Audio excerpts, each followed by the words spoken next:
வணக்கம் அன்பு நண்பர்களே, இன்றைய கேள்விக்கு நமது நிகழ்ச்சிக்கு உங்கள் அனைவரும் அன்போடு வரவேற்கிறோம்.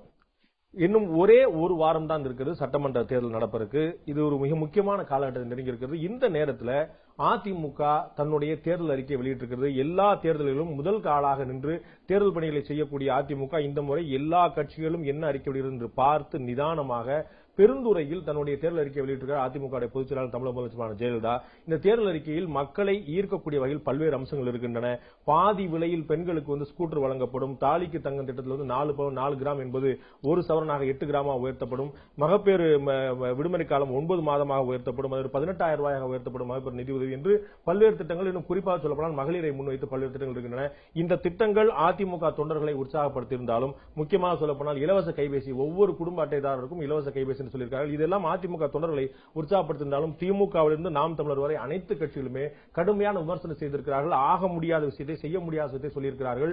எங்களுடைய கட்சியில் சொல்லப்பட்ட விஷயங்கள் அத்தனையுமே அவர் நகல் எடுத்திருக்கிறார் என்று பல்வேறு எதிர்க்கட்சிகள் கடுமையான விமர்சனத்தை முன்வைத்திருக்கின்றன. இந்த சட்டமன்ற தேர்தலை எந்த அடிப்படையில் எதிர்கொள்ளப் போகிறது அதிமுக என்பது உள்ளிட்ட பல்வேறு விஷயங்கள் இருக்கின்றன. வாருங்கள், இன்றைய கேள்விக்கு நம்ம நிகழ்ச்சியில் சென்னை மாநகராட்சியுடைய மேயர் திரு சைதை துரைசாமி நம்முடைய இருந்திருக்கார். அவருடன் கேட்பதற்கு நிறைய இருக்கின்றன, கேட்கலாம்.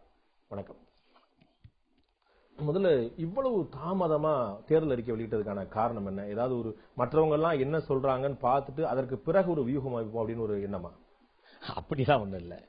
அதாவது மக்களுக்கு ஏற்கனவே மாண்புமிகு அம்மா அவர்கள் 54 வாக்குறுதிகளின் வாயிலாக ஏராளமான பணிகளை நிறைவேற்றியிருக்கிறார்கள். வாக்குறுதிகள் அல்லாமல் 185 வகையான புதிய திட்டங்களின் மூலம் ஏராளமான திட்டங்களை செயல்படுத்தி இருக்கிறார்கள். இந்த கடந்த 5 ஆண்டு காலத்தை நீங்கள் பார்ப்பீர்களே ஆனால் ஏறத்தாழ 52 கோடி பேர் பயன்பெறத்தக்க வகையில் இந்த 5 ஆண்டு காலத்தில் மாண்புமிகு அம்மா அவர்கள் அற்புதமான திட்டங்களை, இருக்கிறது 8 கோடி பேர் தான், அப்ப 52 கோடி பேர் எப்படி பயன்பெறும்? நீங்க கேட்கணுமேங்கிறதுக்காக தான் அதை சொன்னேன். ஒரு குடும்பத்தில் 4 பேர் இருக்கிறார் என்றால் 4 பேரும் பயனாளிகள். அந்த 4 பேரில் ஒருவர் 5 முறை பயன்பெற்றிருப்பார், இன்னொருவர் 10 முறை பயன்பெற்றிருப்பார், இன்னொருவர் 12 முறை பயன்பெற்றிருப்பார். இப்படி ஒரு உதாரணம் சொல்ல முடியுமா? இப்ப வெள்ள நிவாரணம் சில குடும்பத்துக்கு ஒரே குடும்பத்துல 3 பேர் விழுந்துருச்சுனாங்க, அந்த மாதிரி பயனா? அதாவது நீங்க அதுக்கப்புறம் வர்றேன் உங்களுக்கு வெள்ள நிவாரணத்துக்கு ஒரு உதாரணம் சொல்றேன். என்ன கேக்குறேன், ஒரு குடும்பத்துல 4 பேரும் சொன்னோம்னா அந்த 4 பேரையும் உள்ளடக்கியே தான் தமிழ்நாட்டுடைய மக்கள் தொகை. அதுதான். ஆனா 7.5 கோடி பேர் இருக்கிற இடத்துல நம்ம 52 கோடி பேர் பயனாளிகள் சொன்னா அது எப்படி? அதுதான் பயனாளிகள். அதுதான் இன்னைக்கு புரிஞ்சுக்கணும். இப்போ அரிசி 20 கிலோ அரிசி கொடுக்கறோம், ஒரு குடும்பத்தில் இருக்கிற எல்லாருமே பயனாளிகள் தான். மிக்சி கிரைண்டர் கொடுக்கறோம், அதுல இருக்கிற அத்தனை பேருமே பயனாளிகள் தான். இப்ப தாலிக்கு தங்கம் கொடுக்கறோம், அந்த குடும்பத்துல இது வாங்குற குடும்பத்துல ஒருத்தர் தாலிக்கு தங்கம் வாங்கினா அவர் கூடுதல் பயனாளி. அதுல ஒரு மாணவன் இருக்கிறான், படிக்கிறான், அவனுக்கு நாங்க 14 வகையான சலுகை கொடுக்கிறோம். ஒரு குடும்பத்துல 2 மாணவன் இருந்தாலும் அந்த வீட்டுல 28 பயனாளிகள் வர்றாங்கல்ல. சரி, இந்த இவ்வளவு தாமதமா தேர்தல் அறிக்கை நீங்க நலத்திட்ட பணிகள் நிறைய அதனால எல்லாவற்றையும் ஆய்வு செய்யணும். எந்தெந்த திட்டம், அதாவது அம்மா எதை செய்தாலும் அதை சரியாக செய்வார், எதை செய்ய வேண்டும் என்றாலும் ஆழ்ந்து யோசிப்பார். முடிவெடுத்து விட்டால் அந்த முடிவிலிருந்து பின்வாங்க மாட்டார். அதுதான் அவர்களுடைய வெற்றிக்கு காரணம். பின்வாங்க மாட்டார்னு சொன்னதால நினைவு வந்துருச்சு. நான் 2004 உங்களுக்கு நினைவு இருக்கும், லோக்சபா தேர்தல் மக்களவை தேர்தலில் ஒரு பின்னடைவை அதிமுக சந்தித்த பிறகு அந்த ஹெச் முத்திரையிலிருந்து மதமாற்ற சட்டத்திலிருந்து ஆடு கோழி கோயில்களை வெட்டக்கூடாது அத்தனையுமே பின்வாங்கப்பட்டது. 2011 சட்டமன்ற தேர்தலில் இதே போல பிரச்சார தேதியும் வேட்பாளர் பட்டியலும் வெளியிட்ட பிறகு அதன் பிறகுதான் எல்லாத்தையும் வாபஸ் வாங்கி மாற்றி தேமுதிக உடன்படிக்கை எட்டப்பட்டது. அங்க பின்வாங்கி, அதாவது பின்வாங்குவது என்பது வேற. அதாவது மக்களுக்கான ஒரு பணிகளை, நல்ல திட்டங்களை செயல்படுத்துவதில் சொல்றேன். ஒரு விஷயங்கள் மக்களுக்கு பயனில்லை என்றால் அதை எப்பொழுதும் எந்த நேரத்திலும் அவராகவே அதிலிருந்து, அதாவது என்னன்னா ஒரு செயல்பாட்டினை நிறைவேற்றுவதற்கு இப்ப நீங்க எதிர்ப்பு தெரிவிக்கிறீங்க அப்படிங்கிற அந்த காரணத்துக்காக அல்ல. இப்ப ஒரு திட்டம் வருது, இந்த திட்டத்தை கொண்டுட்டு வரணும், இதுக்கு எப்படி பணம், இந்த திட்டத்தை எப்படி நிறைவேற்ற முடியும், இந்த திட்டத்துக்கு நிதி ஆதாரம் எங்க இருக்கு அப்படின்னு நீங்க சொல்லும் பொழுது அதற்கான வழிவகைகளை எல்லாம் ஏற்படுத்தி விட்டுத்தான் அதை சொல்லுவார் என்பதற்காக சொல்றேன். எதிர்க்கட்சிகளுடைய குற்றச்சாட்டு, குறிப்பா திரு ஸ்டாலின் அவர்கள் என்ன சொல்றாருன்னா, திமுகவுடைய தேர்தல் அறிக்கையில அவங்களுடைய படத்தை போட்டு கொண்டு வந்துட்டாங்க, இவ்வளவுதான். எதிர்க்கட்சிகள் மதிமுக பலர் சொல்லக்கூடிய நாங்க என்னென்னலாம் சொல்லியிருந்தோமோ அதெல்லாம் இவங்க சொல்லியிருக்காங்க. கல்வி கடன் ரத்துல இருந்து மாணவர்களுக்கு வேலை இருந்து குடும்பத்தில் ஒரு வேலை இருந்து எல்லாமே வேற வேற தேர்தல் அறிக்கையில் இருந்த விஷயம். சோ எல்லா கட்சியுடைய தேர்தல் அறிக்கையிலும் இருக்கக்கூடிய அம்சங்கள் என்னென்னலாம் மக்கள் ஈர்க்குமோ அதையெல்லாம் அதிமுக தேர்தலுக்கு கொண்டு வந்துட்டாங்க. சோ நீங்கள் சொன்னபடி ஆழ்ந்து யோசித்ததும் தீவிரமாக பரிசீலனை செய்ததும் மற்றவருடைய தேர்தல் அறிக்கையா அப்படிங்கறத கேள்வி. அதாவது இது கேலி கூத்தான ஒன்று. மாண்புமிகு அம்மா அவர்களின் முந்தைய இந்த 5 ஆண்டு கால ஆட்சியில் அவர்கள் செய்த நன்மைகளை எல்லாம் நீங்கள் பட்டியலிட்டு பார்த்தால் மக்கள் நலனை முன்னிறுத்தி இருப்பார்கள். இப்ப அம்மா பெண்களுக்காக எத்தனை முன்னுரிமை, அரை சவரன் கொடுக்கிற பொழுது எவ்வளவு குடும்பம் மகிழ்ந்தது. அதை என்ன பண்றாங்க, 1 சவரனா மாற்றி கொண்டு வந்து கொடுக்குறாங்க இல்லையா? அப்போ என்ன பொருள், நீங்க அதாவது என்னன்னு கேட்டீங்கன்னா, தாய்க்குளத்தோட ஓட்டை விட்டுறக்கூடாது. நீங்க எதை செஞ்சா அப்புறம் இதெல்லாம் அதல்லங்க, ஓட்டை விட்டுறக்கூடாதுங்கிறது அல்லங்க. அம்மா அவர்கள் எப்பொழுதுமே ஒரு கருணை மிக்கவர். சமூகத்தினுடைய நீங்க எல்லாம் பாருங்க, எல்லோரும் எல்லாமும் பெற வேண்டும், இங்கு இல்லாமை இல்லாத நிலை வேண்டும் என்ற ஒரு உயர்ந்த லட்சியத்தினை அவர்கள் தன்னுடைய வாழ்க்கையின் உயர்ந்த லட்சியமாக வைத்திருக்கிறார். 2011 சட்டமன்ற தேர்தலுக்கு முன்னாடியே என்னுடைய நினைவு சரியா இருந்தா தமிழக முதலமைச்சர் அப்போ அதிமுக பொதுச்செயலாளர் மட்டுமே இருந்தபோது பல இடங்களில் சொன்னது, இலவச திட்டங்களே இருக்கக்கூடாது, மக்கள் எதையுமே இலவசமாக பெறக்கூடிய நிலை இருக்கக்கூடாது, அதுதான் என்னுடைய லட்சியம். அதிமுக பொதுச்செயலாளர் தமிழக முதலமைச்சர் ஆன பிறகு கூட கவர்னருடைய உரைக்கு பதிலுரை சொல்லும் போது சொன்னதான் என்னுடைய நினைவு. அப்ப இலவசங்களே இல்லாத நிலைமையை கொண்டு வரணும்னு சொல்லிட்டு இலவசங்கிற பேரை விலையில்லான்னு மாத்திட்டு கூடுதலா 4-5 திட்டங்களை கொண்டு வர்றது இதுதான் அந்த நோக்கமா, லட்சிய நோக்கம் நீங்க சொல்லக்கூடியது இதுதானா? யாரு இல்லாத நிலை வேண்டும் சொன்னா இப்படிதானா, எல்லாத்தையும் இலவசமா கொடுக்க சொன்னா மீண்டும் மக்களை பழைய நிலைமை கொண்டு வர நிலைமை தானே வருது. இல்ல, நீங்க தப்பா புரிஞ்சுக்கிட்டீங்க. அதாவது ஒரு நாளில் ஒரு 5 ஆண்டு காலங்களில் ஒரு மாற்றத்தை எந்த ஜனநாயகத்திலும் கொண்டு வர முடியாது.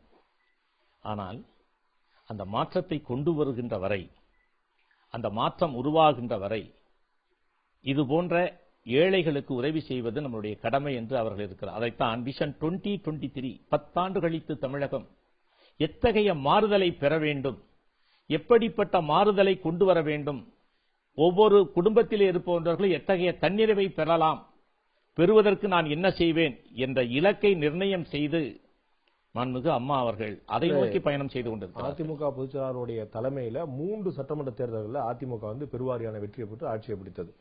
3 முறைக்கு கிட்டத்தட்ட 15 முழுமையான ஆண்டுகள் அதிமுக பொதுச்செயலாளர் முதலமைச்சராக இருந்திருக்கிறாங்க. அப்ப 3 முறை 15 ஆண்டுகள் தங்களுடைய ஆட்சியில இந்த மக்களை அடுத்த கட்டத்துக்கு கொண்டு போக முடியல. இன்னமும் விலையில்லா திட்டங்களும் இலவச திட்டங்களும் தான் மக்களுக்கு தேவைப்படுது. அப்படின்னா என்ன மாதிரியான திட்டங்களை மக்கள் கொண்டு சேர்த்திருக்கோம், எந்த மாதிரியான ஆட்சி முறையை கொண்டு போயிருக்கோங்கிற பார்க்க வேண்டாமா? நீங்க தயவு செய்து நீங்க ஒன்னே ஆழ்ந்து சிந்தித்து பாருங்க. நீங்க பரிசீலனை பண்ணுங்க. 3-5 ஆண்டு கால ஆட்சியில் எத்தகைய மாற்றங்கள், எத்தகைய மாறுதல்கள், எத்தகைய தேவைகளை உணர்ந்து தேவைகளினால் மக்களை திருப்தி செய்வதற்கு, அவர்களுடைய வாழ்வாதார உரிமைகளை மீட்டெடுப்பதற்கு எத்தகைய மாற்றங்கள். நீங்க அப்படிலாம் நீங்க சொன்னீங்கன்னா நான் அதுக்கெல்லாம் சொல்றதுக்கு எனக்கு நேரம் போதாது. அப்ப உங்களுக்கு என்னுடைய பதில் உங்களுக்கு என்னவென்றால், இந்த கால மாற்றத்தை கொண்டு வருவதற்கு நாம் எடுக்கின்ற முயற்சிகள், நிரந்தர கட்டமைப்புகளை உருவாக்கி, நிரந்தர வேலை வாய்ப்புகளை உருவாக்கி, நிரந்தரமாக ஒவ்வொருவருக்கும் தங்களுடைய தன்னிறைவை பூர்த்தி செய்து அவர்கள் வாழ்க்கையில் வெற்றி பெறுவதற்கு அந்த இலக்கை அடைகின்ற வரை இந்த ஏழை மக்கள் அந்த பயனை பெறுவதுதான் ஒரு ஜனநாயகத்தில் தலைமை தாங்குகின்ற ஒரு தலைவர்களின் கடமையாக இருக்க முடியும்.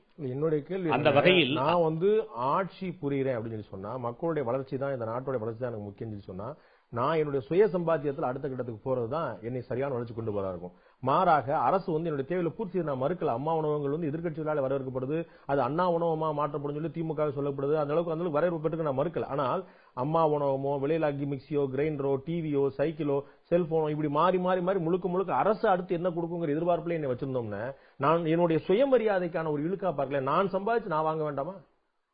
இல்ல நீங்க எனக்கான வேலை வாய்ப்பு, எனக்கான தொழில் பயிற்சி, எனக்கான தொழில் முனைவர் திறன், ஒரு கோடியே 82 லட்சம் பேருக்கு இந்த 5 ஆண்டு காலத்தில் வேலை வாய்ப்பு கொடுக்கப்பட்டிருக்கிறது. எங்க இல்லைங்கிறீங்க? இல்ல எங்க என்ன பண்ணலீங்க? 1,82 லட்சம் பேர் அரசு வேலையில செஞ்சிருக்காங்களா? எல்லா அதாவது தனியார் தொழில் மயம் எல்லாவற்றையும் சேர்த்து. தனியார்ல நான் ஒரு நிறுவனத்துல விண்ணப்பிக்கிறேன், என்னுடைய தகுதி பார்த்து ஒரு நிறுவனம் வேலை கொடுக்குது, நான் வேலைக்கு சேர்றேன், அதற்கும் அரசுக்கு அரசு அந்த தொழிலை கொண்டு வருவது அரசு தானே கொண்டு வருது, அவங்களுக்கு தானே அனுமதி கொடுக்குறாங்க, அரசு தானே கொண்டு வருது. என்னங்க விண்ணப்பிச்சு ஒரு நிறுவனத்துல வேலை விண்ணப்பிக்கலாம், அரசாங்கம் எப்படி அதுல பெருமையை தேட முடியும் எனக்கு புரியல. இல்லைங்க, தொழில் கட்டமைப்பு எப்படி வரும், எப்படி தொழில் ஒரு நாட்டில் உருவாகும்? வேலை நாடுகள் இருந்து நிறுவனங்கள் வருதுன்னா இங்க தனியார் தொழில் தொடங்குறாங்கன்னா எப்படி? அந்த அளவுக்கு அந்த பொட்டன்ஷியல் இருந்தா தானே முடியும். அந்த ஆதாரத்தை உருவாக்கி கொடுக்கறதே அரசு தானே. நம்ம இந்த தேர்தல் அறிக்கையில பார்த்தோம்னா, நீங்க ஏற்கனவே குறிப்பிட்டது போல 1 பவுன் தாலி 1 பவுன் தாலி 18,000 ரூபாய் பேறுகால நிதி, பாதி விலையில ஸ்கூட்டர், ஆளுக்கு ஒரு செல்போன், குடும்பத்துக்கு ஒரு செல்போன் இப்படின்னு நிறைய இலவச திட்டங்கள் அறிவிச்சிருக்காங்க. இவ்வளவு திட்டத்துக்கும் நிதிக்கு தமிழக அரசு எங்கே போகும்?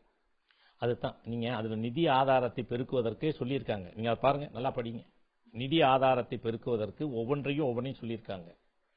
என்ன சொல்லியிருக்காங்க? தாது மணல், கிரைனைட், இது போன்ற பல்வேறு விதமான வருவாய் பெருக்குவதற்கு சொல்லியிருக்காங்க. மற்றவர்களை நான் கேட்கிறேன், திமுக தேர்தல் அறிக்கையில அவர்கள் ஏதாவது வருவாயை பெருக்குவதற்கு ஏதாவது சொல்லியிருக்காங்களா?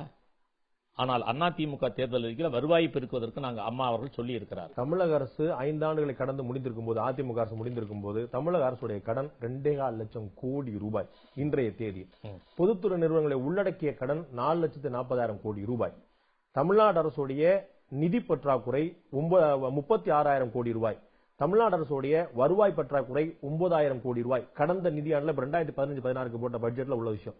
9,000 கோடி ரூபாய் வருவாய் பற்றாக்குறை, 36,000 கோடி நிதி பற்றாக்குறை, 2 லட்சம் கோடி ரூபாய் அரசு கடன், 4 லட்சம் கோடி ரூபாய் பொதுத்துறை கடன். இவ்வளவு சுமை ஏற்கனவே இருக்குது. இதை தாண்டி இவ்வளவு இலவசங்கள். அதாவது நீங்க ஒன்ன புரிஞ்சுக்கவே மாட்டேங்கிறீங்க. ஒவ்வொரு மாநில அரசுக்கும் ஒரு நிர்ணயிக்கப்பட்டிருக்கின்ற தொகை தாண்டி விட்டால் நீங்கள் சொல்லலாம், இப்படி எல்லாம் இருக்கே, நீங்க எப்படி அந்த விழுக்காடுக்கு கம்மியா தான் இருக்கு. 3% மேல போகலாம்னு சொல்றாங்க. அந்த விழுக்காடு அல்ல, அந்த விழுக்காடுக்குள் இருக்கின்ற வரை இல்ல, விகிதாச்சார அடிப்படையில 3 விழுக்காடுக்கு மேல போகக்கூடாதுன்றாங்க. 2.9 விழுக்காடுல இருக்குது, இருந்துட்டு போட்டுறான்னு சொல்றேன். அது எவ்வளவுங்கிறத தாண்டி நான் 3% உள்ள இருக்கனா 4% உள்ள இருக்கனா அப்படிங்கறத தாண்டி இந்த கடனை அடைக்கிறதுக்கு ஏற்கனவே கடன் சுமையில் இருக்கக்கூடிய அரசை ஒரு நிர்வாக ரீதியா ஒரு அட்மினிஸ்ட்ரேஷன் பார்க்கும்போது இந்த கடன் சுமை நாம தானே கட்டணும். தமிழ்நாடு அரசோ அதிமுகவோ சைதை துரைசாமி அவர்களோ தன்னுடைய கையிலிருந்து கட்ட போறல, மக்கள் மூலம் வாக்கிய வரிப்படம் மூலமா தானே கட்டணும். புதிய வரி எதுவுமே கிடையாதுல. மாநகராட்சியில புதிய வரி எதுவும் போடல, தமிழ்நாடு அரசுல புதிய வரி எதுவும் போடல. அப்ப வருவாய்க்கான வழி என்னங்கிற கேள்வி வருது இல்ல. அதத்தாங்க பொறுத்திருந்து பாருங்க. 2011 திமுக தமிழ்நாட்டு அரசை எந்த நிதிநிலை விட்டுட்டு போனதோ அதை விட கூடுதலான நிதி சுமையோடு தான் இன்று தமிழக அரசு இருக்கிறது. உங்கள் நல்லா நினைவிருக்கும், 2011 தேர்தல் பிரச்சாரத்தின் போது தமிழக முதலமைச்சர் இன்னும் சொல்ல போனா 2011 தேர்தல் அறிக்கையில 1 லட்சம் கோடி ரூபாய் கடனில் வைத்துவிட்டு ஒவ்வொரு தமிழனையும் கடனாளியாக ஆக்கி இருக்கிறது அதிமுக அரசு என்று தேர்தல் அறிக்கையில் 2011 தேர்தல் அறிக்கையில குற்றம் சாட்டப்பட்டிருக்கிறது அதிமுகவால. இன்னைக்கு 4 லட்சம் கோடி ரூபாய் கடனில் விட்டு போயிருக்கோம். சோ நிதிநிலை 2011 என்ன இருந்ததோ அதை விட கூடுதல் சுமையை தான் ஏற்படுத்தியிருக்கே தவிர எங்க முன்னேறி இருக்கு இல்ல. அதாவது நீங்க ஒன்றை புரிந்து கொள்ள வேண்டும், தனிநபர் வருவாய் இன்றைக்கு உயர்ந்திருக்கிறது. பல்வேறு விதமான வேலை வாய்ப்புகள் உருவாக்கப்பட்டிருக்கிறது. சிறுதொழில், குறுதொழில் சரியான முறையில் வளர்ச்சி அடைந்திருக்கிறது.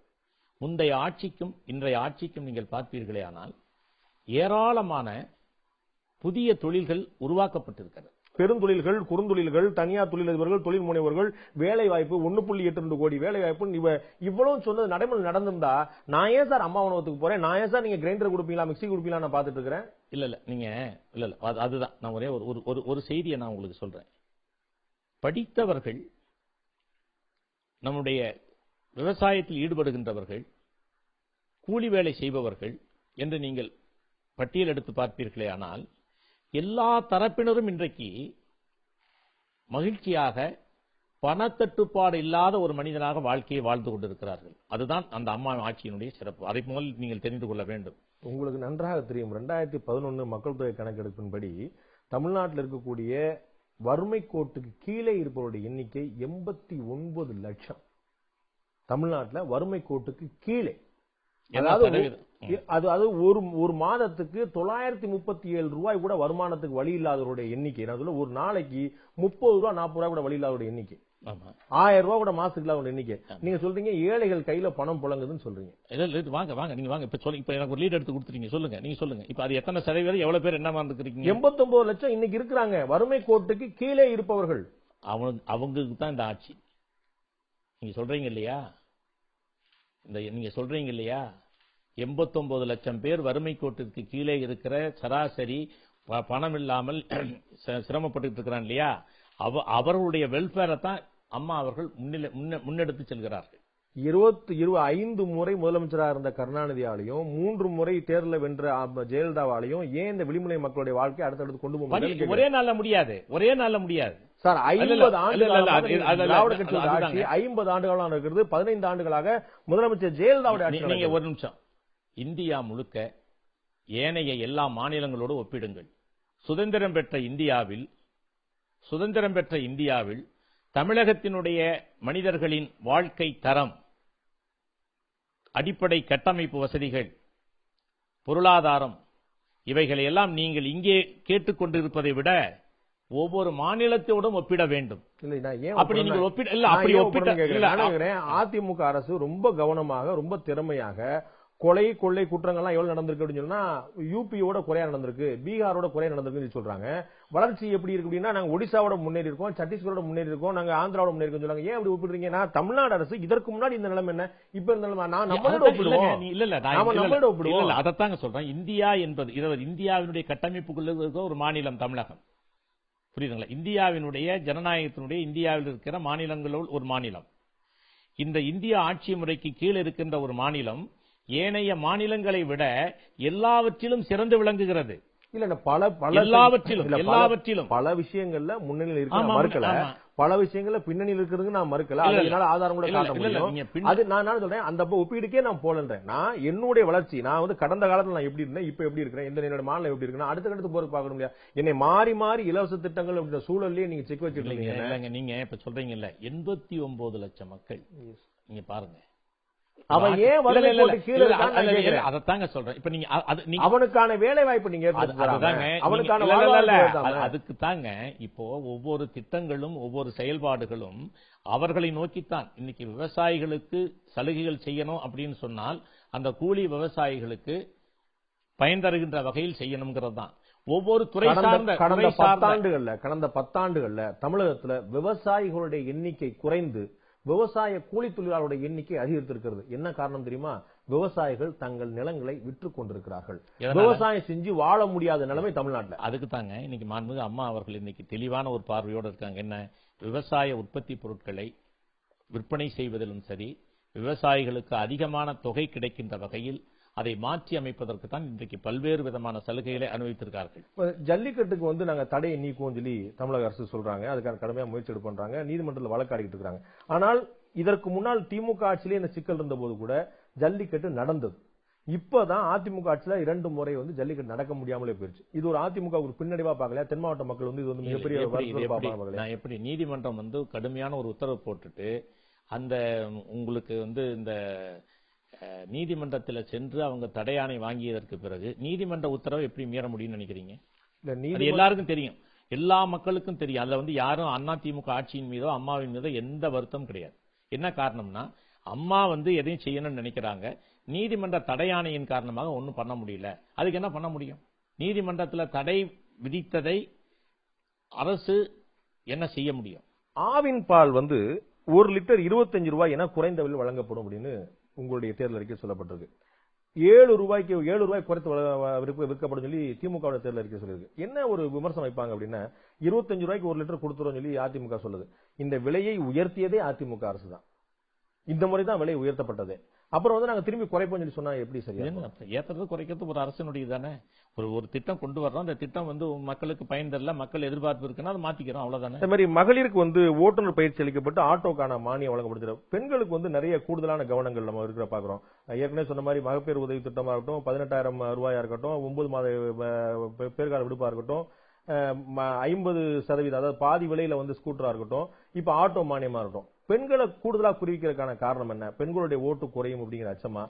இல்லங்க, ஒரு பெண் மட்டும் உழைத்து சம்பாதித்து ஒரு குடும்பத்தை சரியாக நிர்வகிக்கக்கூடிய பெரும் பங்களிப்பு ஒரு குடும்பத்தில் பெண்களுக்கு மட்டுமே உண்டு. பெண்கள் வாழ்வியலில் அவர்கள் முன்னேறிவிட்டால் அந்த குடும்பம் நன்றாக இருக்கும். ஆகவேதான் பெண்களுக்கான ஒரு சமத்துவத்தை இப்போ நீங்க அவங்க ஆட்சியில் ஒவ்வொரு முறையும் பாத்தீங்கன்னா மகளிர் காவல் நிலையம் கொண்டு வந்தாங்க, மகளிர் ஓட்டுநரை கொண்டு கொடுத்தாங்க, மகளிர் கமாண்டோ படை கூட. நீங்க ஒவ்வொன்றும் பாத்தீங்கன்னா யாருக்கும் அந்த சிந்தனை வரல. அவங்க மாண்புமிகு அம்மா அவர்கள் மட்டும்தான் அதை நடைமுறைப்படுத்திட்டு இருக்காங்க. அந்த வகையில ஒவ்வொரு முறையும் ஒவ்வொரு புதிய பெண்களுக்கான திட்டங்களை எத்தனை நீங்க பட்டியலிட முடியாது, அவ்வளவு செஞ்சிருக்காங்க ஒவ்வொருத்தருக்கும். ஆகவே பெண்களுக்கான, அதுவும் இளம் பெண்களுக்கான இந்த திட்டம் என்பது இதுதான் மாறுதலை உருவாக்கக்கூடியது, மாற்றத்தை கொண்டு வரக்கூடியது. இந்த ஸ்கூட்டர் வந்து பாதி விலையில வழங்குவேன் அப்படின்னு சொன்னா அது எப்படி சாத்தியமாகும்? எந்த ஸ்கூட்டர் கணக்கு இருக்கா, எந்த கடன் கணக்கு இருக்கா? ராஜபாளையத்தில் இருக்கிறவங்களுக்கும் நாகப்பட்டினத்தில் இருக்கிறவங்களுக்கும் எப்படி நம்ம கொடுக்க போறோம்? விதிமுறை இல்ல. நான் என்ன சொல்றேன் உங்களுக்கு, நான் எந்த வண்டி வாங்கணும் கான்செப்ட்ங்க. நான் எந்த வண்டி வாங்கணும் இல்ல கான்செப்ட். இதற்கான விதிமுறைகள் எப்படி வழங்கப்படும் என்பதையெல்லாம் அம்மா அவர்கள் சொல்லுவார்கள். எல்லா ரேஷன் கார்டுக்கும் வந்து செல்போன் கொடுக்க போறேன்னு சொல்லியிருக்காங்க. இது வந்து ரொம்ப பெரிய ஈர்ப்பு ஏற்படுத்தும். தமிழக அரசு அதிமுக அறிவிச்சிருக்கக்கூடிய திட்டங்கள்லயே மிகப்பெரிய ஈர்ப்பு ஏற்படுத்தக்கூடியமா அந்த செல்போன் அப்படிங்கிறது பார்க்கப்படுது. தமிழ்நாட்டில் ஏற்கனவே கிட்டத்தட்ட ஒரு 7.5 கோடி செல்போன் வந்து இருக்குது. இப்ப இந்த செல்போன் ஒரு அத்தியாவசிய தேவையா? இது வந்து முழுக்க முழுக்க மக்களை ஈர்ப்பதற்காக மட்டுமே செய்யப்பட்ட விஷயமா பார்க்கப்படாதா? இல்லைங்க, நீங்க எதை பார்த்தீங்கன்னாலும் அது அப்படித்தான் பார்க்க தோணும். அப்படி அல்ல. அதாவது நீங்க 7.5 கோடி பேர் இல்லாதவங்க இருக்காங்க இல்லையா? இல்ல 2 கோடி ரேஷன் கார்டு இருக்கு. அத்தனை பேருக்கு நம்ம கொடுக்க போறோம் அப்படின்னு சொன்னா மக்கள் தொகை அளவுக்கு கிட்டத்தட்ட நம்ம வந்து 8 கோடி பேர் இருக்கோம்னா 8 கோடி செல்போன் ஏற்கனவே தமிழ்நாட்டில் இருக்குது. இல்லைங்க, செல்போனுங்கிறது 6 மாசம் 1 வருஷத்துக்குள்ள பயனாட்டம் அது போயிடும். செல்போன் வந்து யாருமே வந்து 10 வருஷமா வச்சுட்டு இருக்க முடியாது. ஏழைகள் வச்சுக்கிட்டு இருக்கிற செல்போன்லாம் நீங்க பாத்தீங்கன்னா 3 மாசம் 6 மாசத்துல போயிடும். அதனால ஒரு தரமான போன் கொடுக்கணும்னு அம்மா முடிவு பண்ணிருக்காங்க. இல்ல இந்தியாவிலேயே உத்தரப்பிரதேசத்துக்கு அடுத்து அதிகமான செல்போன்கள் பயன்பாடு இருக்கிற மாநிலம் அதுதான் இருக்கு. அதுதாங்க உண்மைங்க. ஆனா அதனுடைய நான் சொல்றது புரியுதுல்ல, அந்த வந்து தரம் குறைந்த, அதாவது ஏதோ ஒரு பேருக்கு ஒரு போன் குறைந்த விலையில வச்சுக்கிட்டு இருக்கிறாங்க. அவங்களுக்கு ஒரு தரமான கைபேசி கொடுக்கணும் அம்மா முடிவு எடுத்திருக்கு. சமீபத்தில் கடந்த டிசம்பர் மாதம் ஏற்பட்ட பெரு வெள்ளம் சென்னையில ஒரு மிகப்பெரிய தாக்கத்தை ஏற்படுத்துச்சு.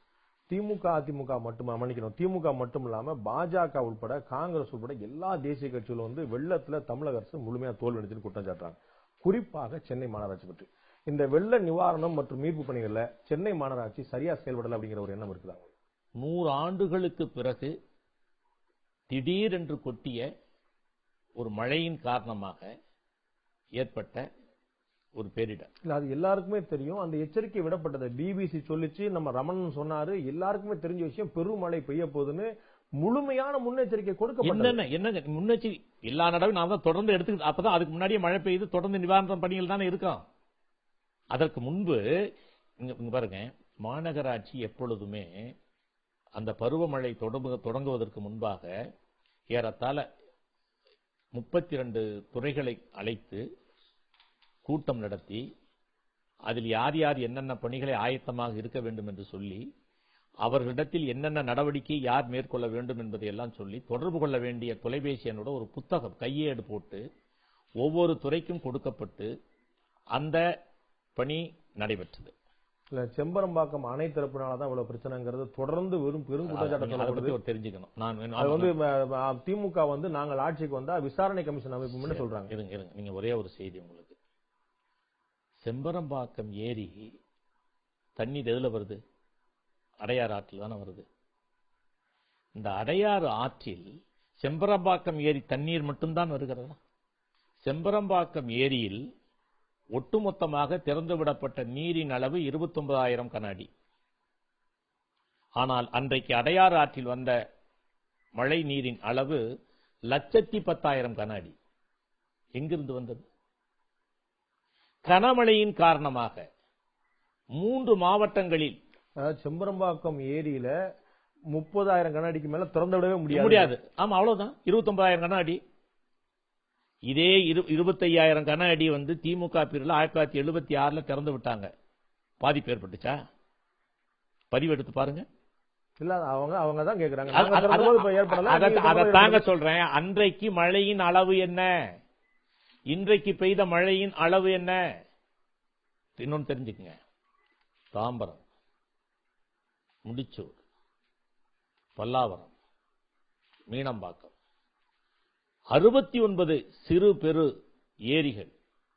அங்க இருக்கிற பெய்த மழையினுடைய நீரெல்லாம் அப்படியே வருது, வடிகாலா வருது.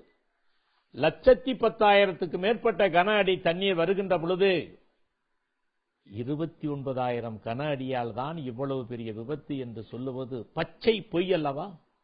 திசை திருப்புகின்ற முயற்சி அல்லவா? ஒரு ஆட்சியின் மீது சொல்லுகின்ற பழி சொல்லவா?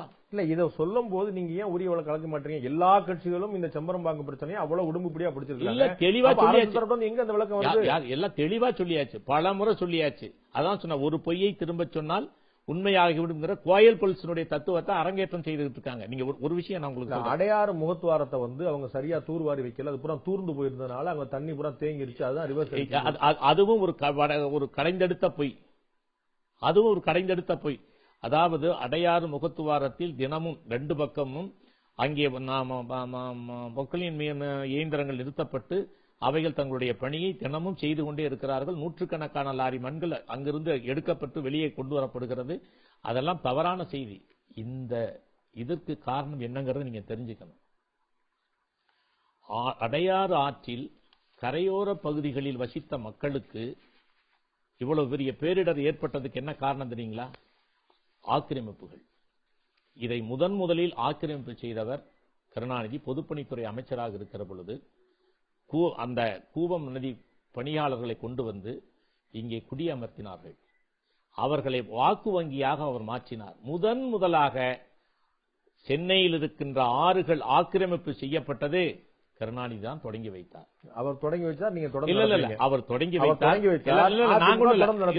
நாங்க ஒண்ணும் பண்ணல. இப்ப இல்ல கேளுங்க, இல்ல அடையாறு ஆற்று துவாரத்துல ஆற்று படுகையில குடியிருப்பவர்களுக்கு உடனடியாக அரசு வீடு இலவசமாக 10,000 குடியிருப்புகள் வழங்கப்படும்னு அந்த ஆக்கிரமிப்புகளுக்கு அங்கீகாரம் கொடுத்தது யாரு? இல்லங்க பேசுறீங்க, நிவாரணங்க. அவங்களை அங்க வச்சுக்கிட்டு நாங்க இல்ல. அடையாறு ஆற்றுப்படுகையில் இருக்கிறது வந்து ஆக்கிரமிப்பா இல்லாட்டி அங்கீகரிக்கப்பட்ட குடியிருப்பா? ஆக்கிரமிப்பாளர்கள். அப்ப அவர்கள் நீங்க என்ன செய்றீங்க? ஆக்கிரமிப்பு அகற்றாம ஆக்கிரமிப்புக்கு நீங்க வந்து அங்கீகரிக்கப்பட்ட ஒரு குடியிருப்பு கொடுக்குறீங்க. அப்ப நீ ஆக்கிரமிப்பு பண்ணு, நாளை கூட நான் வீடு கொடுப்பேன். ஆக்கிரமிப்பை அகற்றி விட்டு தான் அவர்களுக்கு பாதுகாப்பு கொடுத்து ஏழைகள் ஒன்றுமில்லாதவர்கள் அவர்களுக்கு பாதுகாப்பு தர வேண்டும் என்பதற்கு எவ்வளவு தெரியுங்களா உங்களுக்கு? 7 லட்சம் ரூபாய் மதிப்புள்ள வீடு கொடுக்கப்படுகிறது, 30,000 ரூபாய் மானியம் கொடுக்கப்படுகிறது, 5,000 ரூபாய் அந்த போக்குவரத்து. இந்த மாதிரி நீங்க அன்பிலீவபிள் ட்ரூத். நீங்க இந்த சென்னை மாநகர தந்தையா இருக்கிறீங்க. இதுல வந்து ஒரு ஆழ்ந்துபட்ட அறிவு இந்த ஒட்டுமொத்த மாநகராட்சியில நீங்க வச்சிருக்கீங்க. 100 ஆண்டுகள் பெய்யாத பெருமழை பெய்தது டிசம்பர்ல. இன்னைக்கு மே மாதம். சென்னை தண்ணீர் பஞ்சத்தை நோக்கி சென்று கொண்டிருக்கிறதா? எல்லாம் தண்ணீரா இருக்கு. பல இடங்கள்ல இன்று தண்ணீர் வந்து சேரவில்லை அப்படின்னு பல இடங்கள்ல சொல்றாங்க. ஒவ்வொரு நாளிலையும் ஒரு நாள் செய்தி வந்து நீங்க பாருங்க. இது எப்பொழுது பார்த்தாலும் இப்படி ஒரு அவதூறை சொல்லுவது ஒரு வழக்கம். போதிய கையிருப்பு எல்லா ஏரிகளிலும் தண்ணீர் இருக்கிறது. எங்காவது தண்ணீர் பற்றாக்குறை என்றால் அந்த தண்ணீர் பற்றாக்குறைக்கு உடனடியாக டேங்குகள் வைத்து அங்கே தண்ணீர் வழங்கப்படுகிறது. ஆனால் அது போன்ற ஒரு நிலை இப்பொழுது எங்கும் இல்லை. சென்னையில் தண்ணீர் பற்றாக்குறை இல்லை. ஓகே. இதற்கு முன்னாடி மாநகராட்சியோட மேயரா ஸ்டாலின் இருந்திருக்கிறாரு, மாநகராட்சியோட மேயரா மா சுப்பிரமணியன் இருந்திருக்கிறாரு. அவர்கள் முழுக்க மாநகராட்சி மக்களோடு இயந்து மக்களுக்கு நிறைய விஷயங்கள் செய்தது போலவும் இப்போது மாநகராட்சி அந்த சுறுசுறுப்பா இயங்கவில்லை போலவும் ஒரு கடுமையான குற்றச்சாட்டு தொடர்ந்து வைக்கப்படுகிறது. அது உண்மையா பொய்யா? அது உண்மையா பொய்யாங்கிறது மட்டும் இல்ல, அது திட்டமிட்ட ஒரு பொய் பிரச்சாரம் என்பதை நான் சான்றுகளுடன் உங்களுக்கு சொல்ல முடியும். ஸ்டாலின் 5 ஆண்டு கால மேயர், மா சுப்பிரமணியன் 5 ஆண்டு கால மேயர், 10 ஆண்டு காலம். இவர்கள் எவ்வளவு செஞ்சார்னு தெரிஞ்சுக்கங்க. 10 ஆண்டு காலத்தில் அதாவது மொத்தம் 2 பேரும் சேர்ந்து செலவு செய்த தொகை 15,000 கோடி. ஆனால் இந்த 53 மாதங்களில் மாண்புமிகு இன்னொன்று தெரியுமா? எந்த முதலமைச்சரும் ஒரு மாநகராட்சிக்கு இவ்வளவு பெரிய நிதி ஒதுக்கீடு செய்ததில்லை. இந்த 53 மாதங்களில் மாண்புமிகு அம்மா அவர்கள் ஒதுக்கிய நிதி 23,073 கோடி. எங்க போச்சு? அதெல்லாம் அதுதான் வர்றேன். என்ன எங்க போச்சுங்க தெரிஞ்சுக்கங்க. அதுதான் எங்க போகல, மக்களுக்கு போய் சேர்ந்திருக்கு. அது என்னன்னு பாருங்க. 15,000 கோடியில் அவங்க எத்தனை பணிகள் செஞ்சாங்க தெரியுங்களா? 5 வருஷத்துல ஸ்டாலின் 8,328 பணிகள்,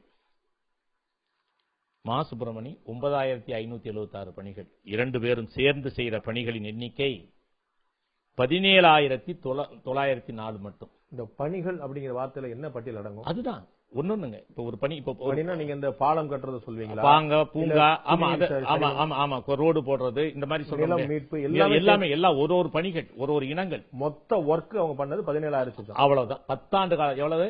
சரி, 10 ஆண்டு காலத்தில். ஆனால் இந்த 53 மாதங்களில் மாண்புமிகு அம்மா அவர்கள் நிறைவேற்ற உத்தரவிட்ட பணிகளின் எண்ணிக்கை எவ்வளவு தெரியுமா? 47,136. நிறைவேற்ற உத்தரவிட்டவா நிறைவேற்றியவா? நிறைவேற்றிய பணிகள் 47,136, 23 கோடி ரூபாய் செலவில். ஸ்டாலின் மேயரா இருக்கிற போது அறிவிச்ச திட்டங்கள் 159 அவர் அறிவிச்சது. அதில் நிறைவேற்றிய பணிகள் வெறும் 60 மட்டும். அதனுடைய சதவீதம் 37.73. மா சுப்பிரமணி அவர் 41% செஞ்சார். ரெண்டு பேரும் சேர்த்தா எவ்வளவு தெரியுங்களா? 39.74%. 10 ஆண்டு காலத்தில் சென்னை மாநகராட்சியை வீணடித்தவர்கள், திட்டங்களை நிறைவேற்றாதவர்கள், மக்களுக்கு பயன்படாதவர்கள், அந்த பதவியை தங்களுக்கு மட்டுமே பயன்படுத்திக் கொண்டவர்கள் அவர்கள் என்பதற்கு ஒரு சான்று. மொத்தம் எவ்வளவு? ரெண்டு பேரும் சேர்ந்து 39.74%. நான் இந்த 53 மாதங்களில் நாங்கள் அறிவித்த திட்டங்கள், மாண்புமிகு அம்மாவுடைய ஒப்புதலை பெற்று அறிவித்த திட்டங்கள் 419. அதில் 27 மட்டுமே கைவிடப்பட்டது பல்வேறு காரணங்களால். நிறைவேற்றப்பட்ட தீர்மானங்கள் 93.55%. அதை நீங்கள் தெரிந்து கொள்ள வேண்டும். நீங்க உங்களுடைய சாதனைகள் பட்டியலிட்டு சொல்லும் போதே ஒரு அரசியல் ரீதியான குற்றச்சாட்டு வைக்கிறீங்க. திமுக மா சுப்பிரமணியமும் திரு ஸ்டாலினும் மாநகராட்சி மேயரா இருந்தபோது அவருடைய சுய லாபத்துக்காக, ஒரு சுய ஆதாயத்துக்காக பண்ணாங்க. இது ஒரு அரசியல் குற்றச்சாட்டு மாதிரி தான் இருக்கு. ஒரு மேயருடைய குற்றச்சாட்டு ஒரு ஆதாரப்பூர்வமான குற்றச்சாட்டை பார்க்க முடியுமா? தணிக்கைத்துறை சொன்ன இதை மட்டும் நான் உங்களுக்கு வாசிக்கிறேன். அதாவது, குப்பைகள் அகற்றும் பணிகளில் ஈடுபட்ட தனியார் நிறுவனங்களான ஓனிக்ஸ் மற்றும் நீல்மெட்ட நிறுவனங்களிடமிருந்து ஒப்பந்த விதிகள் பின்பற்றப்படாமை. ஓனிக்ஸ் நிறுவனம் குப்பை அகற்றுவதற்கு தனியாக ஒப்பந்தம் பெற்றது. குப்பை அகற்றுவதற்கு ஒரு டன் ஒன்றுக்கு 648 ரூபாய் என்ற வீதத்தின் அடிப்படையில் நிர்ணயம் செய்யப்பட்டது. இந்த நிறுவனம் எடையை கூட்டி காட்டுவதற்காக குப்பையுடன் கட்டிட இடிபாடுகளை சேர்த்து குப்பையை அகற்றியதாக கணக்கு காட்டி கூடுதல் லாபம் அடைந்தார்கள். இச்செயல் ஏற்கனவே திட்டமிட்டபடி தொடர்ந்து செய்த குற்றமாகும். இது ஓனிக்ஸ் நிறுவனத்தின் ஒப்பந்த சரத்து எண் 222 மற்றும் 7113 விதிமீறிய செயலாகும். இதுபோன்ற முறைகேடுகளால் தனியார் நிறுவனங்களுக்கு கூடுதலாக தொகை வழங்கப்பட்டுள்ளது. இந்த குறைபாடுகளுக்கு அந்த மண்டலத்தில் பணியாற்றிய மண்டல அலுவலர் மற்றும் பொறியாளர்கள் நிதி இழப்பிற்கு காரணமாக அமைந்துள்ளனர். இவ்வாறு குற்றச்செயல் புரிந்த இவர்கள் மீது எந்தவிதமான நடவடிக்கையும் எடுக்கவில்லை. அந்த வள்ளூர் கோட்டத்துக்கு எதிராக அந்த எடை போடக்கூடிய இடம் இருக்குது. அங்க எடை போடும்போது லாரி 1 டன் இருக்கா 1.5 டன் இருக்கான்னு பார்த்து சொல்ல போறாங்க. அதற்கும் ஸ்டாலினுக்கும் அதற்கும் மாசுக்கு என்ன சம்பந்தம் புரியலையே. இப்படி ஒரு தவறு நடக்கிறது என்று தொடர்ந்து புகார் வருகிறது. இந்த அதிகாரியை மாற்றுங்கள் என்று புகார் வருகிறது. இந்த அதிகாரி இவ்வளவு தவறு பண்ணி இவ்வளவு இழப்பு வருகிறது என்று தணிக்கைத்துறைக்கு புகார் கடிதம் போகிறது. தணிக்கைத்துறை அதை ஆய்வு செய்து இந்த குற்றச்சாட்டினை சொல்கிறது. அப்படி என்றால் உங்களுக்கு அதில் சம்பந்தம் இல்லை என்றால் அந்த அதிகாரி மீது நீங்கள் நடவடிக்கை எடுக்காமல் இவ்வளவு இழப்பு ஏற்பட்ட அதிகாரி ஓய்வு பெற அனுமதித்தது ஏன்? அதற்கு பிறகு துரைசாமி 5 ஆண்டுகளாக மேயரா இருக்கிறார். கேளுங்க, இந்த புகார் மீது அவர் எடுத்த நடவடிக்கை என்ன? அதுதாங்க சம்பந்தப்பட்ட ஓய்வு பெற்று போயிட்டான், அவன் மேலதான் நடவடிக்கை எடுக்க முடியும். ஓய்வு பெற்று போனா ஒருத்தர் நடவடிக்கை எடுக்க முடியாது. அதுதான பிரச்சனையா? இதுல பணம் வழங்கினதா ஸ்டாலின் மேல குற்றச்சாட்டு இருக்கு இல்லையா? அவர் மேல நடவடிக்கை எடுக்கலாம்ல, விசாரணை போடலாம்ல? இல்ல அதுதான் இல்ல. அதில் நாங்க அதை வேற மாதிரி நடவடிக்கை எடுக்கிறதுக்கு நாங்க உத்தரவிட்டு இருக்கிறோம். இப்ப ஸ்டாலின் மா சுப்பிரமணியால் இழப்பு ஏற்பட்டு அதை தணிக்கைத்துறையால் சுட்டிக்காட்டப்பட்ட புகாருக்கு யார் காரணங்கிறது இப்ப நாங்க அது சட்ட நிபுணர்களை ஆய்வு செஞ்சிட்டு இருக்குது. அதுல விரைவில் நடவடிக்கை வரும். அதெல்லாம் கொஞ்சம் கவலைப்படாதீங்க, வரும். இந்த தேர்தலை எதிர்கொள்ளும் போது ஒரு கூட்டணி, வலுவான கூட்டணி அமைக்காமல் அதிமுக தன்னுடைய பலத்தை மட்டுமே நம்பி இருப்பது ஒரு பெரிய ரிஸ்கா நீங்க பாக்கலையா? 2011 வாங்கின வாக்குகள் எவ்வளவு தெரியுங்களா? 1,80,76,000 வாக்குகள். ஆனால் யாரோட கூட்டணியோட? திமுக எவ்வளவு வாங்குச்சு தெரியுங்களா? 1,45,00,000 வாங்குச்சு. பாமக மற்ற கட்சிகள் கூட்டணியோட. 2014 தேர்தலில் அதிமுக வாங்கினது, தனித்து நின்று வாங்கினது 1,79,86,000. திமுக வாங்கினது 1,05,00,000. நீங்க 2014 ஒரே ஒரு தேர்தல் மட்டும் முன்னுதாரணம் வைக்கணுமா?